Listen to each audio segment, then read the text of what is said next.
তাহলে কি আমিও কোনো সেলিব্রিটি হয়ে গেলাম নাকি বুঝতেই পারছি না, শুয়ে শুয়ে সেটাই ভাবছি। আর এখানে আমি আমার একটু ভিডিও করছিলাম, পাশে আমার মেয়েকে আমি ঘুম পাড়িয়ে দিয়েছিলাম, সে একটু আগেই ঘুমিয়ে পড়েছে। তো আমি ফোন দেখতে দেখতে আমার খিদা পেয়েছে। আর কিছু মনে করবেন না, আমি ফ্যান লাগিয়ে রেখেছিলাম, তার জন্য হয়তো আমার ভয়েসটা এত ভালো আসবে না। ফ্যান তো বন্ধ করা যাবে না, অনেক গরম পড়েছে আর আমার মেয়েও ঘুমিয়েছে। তো কাজের কথায় চলে আসি। এখানে দেখেন অলরেডি 1টা বাজে, আমার প্রচণ্ড খিদা পেয়েছে।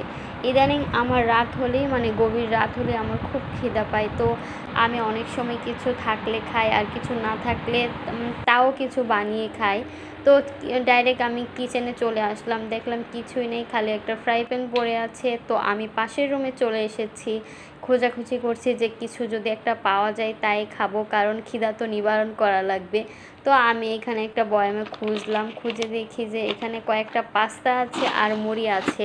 তো এখন তো পাস্তা রান্না করা সম্ভব নয়, প্রায় 1টা বাজে। তো আমি এত কাজ বাড়াতে চাই না। পরে দেখলাম এখানে কলা আছে ডাইনিংয়ে, তো আমি এখান থেকে একটা কলা নিয়ে এখন আমি কলা খাবো। আর জানি না কেন যে এই ব্যাড হ্যাবিটটা হচ্ছে, মানে আমি আর রাত হলেই খিদা পায়, আর অনেক সময় উঠে খাই কিছু, আবার কিছু না খেয়েই থাকি।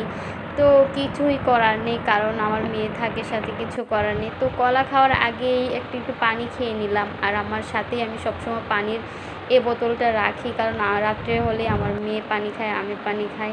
তো এখন খাওয়া শেষ, পেট একটু ভরেছে, পেট একটু শান্তি হয়েছে। তো ভাবলাম যে একটু মেহেদি পরে, মানে নখে মেহেদি পড়েছে আর হাতটা ফাঁকা ফাঁকা লাগছে। আর সত্যি বলতে আমার অর্গানিক মেহেদির থেকে এই রাঙানো মেহেদিগুলাই ভালো লাগে। যদি এখন আমাকে অনেকে বলবে যে কেন, কিন্তু আমার হাতে যদি কালার না হয় সেটা আমার একদমই ভালো লাগে না। তো আমার মেহেদির ডিজাইনটা কেমন হয়েছে সবাই অবশ্যই বলবেন। সিম্পল ডিজাইন দিতে আমি অনেক পছন্দ করি।